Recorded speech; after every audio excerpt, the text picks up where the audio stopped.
This is the best of the week on Relevant Radio. Let's go to Therese now in Los Angeles. Good morning, Therese. I'm told you're 8 years old. Hi, thank you for taking my call. I have a question about the conclave and the Pope. Okay, sure. I have three, actually.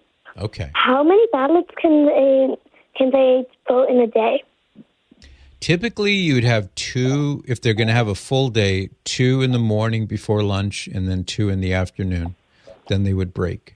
How long does it take for them to decide? You know, sometimes it's really fast. Sometimes they can make a decision in a day or two.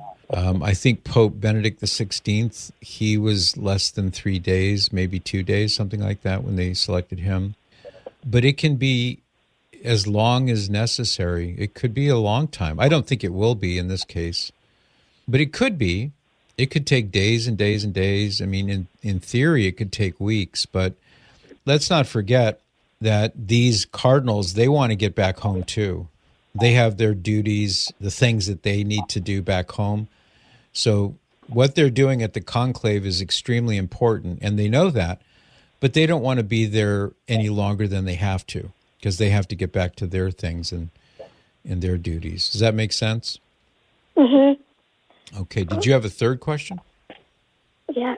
So what would happen if they don't decide for a few days?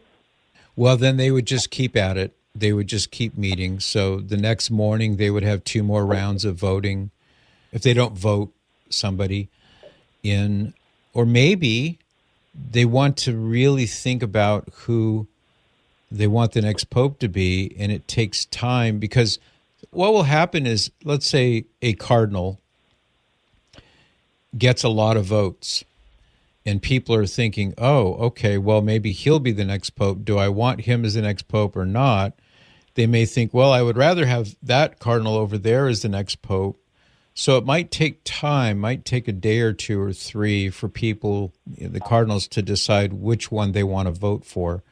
And usually after a few days, there's enough. Do you know what the word momentum is? Momentum, moving forward? I think so. Okay, so momentum is like where you're picking up speed.